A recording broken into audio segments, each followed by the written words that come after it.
અમદાવાદમાં પોલીસની તોડબાજીનો વધુ એક કિસ્સો સામે આવ્યો। મસ્કતથી પરત ફરી રહેલા વેપારીને અમદાવાદ પોલીસનો કડવો અનુભવ થયો।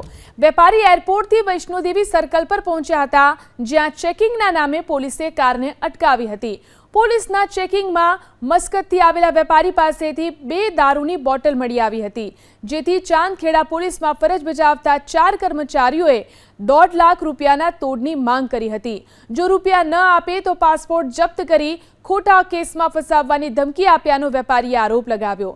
આખરે 2 દારૂની બોટલ અને 20,000 રૂપિયાનો તોડ કરી વેપારીને જવા દેવાયા।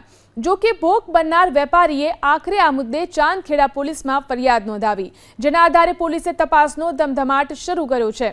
હજુ 2 દિવસ પૂર્વે અમદાવાદના નિકોલમાં મુંબઈના વેપારી પાસેથી 4 લાખ રૂપિયાના તોડનો આરોપ લાગ્યો હતો।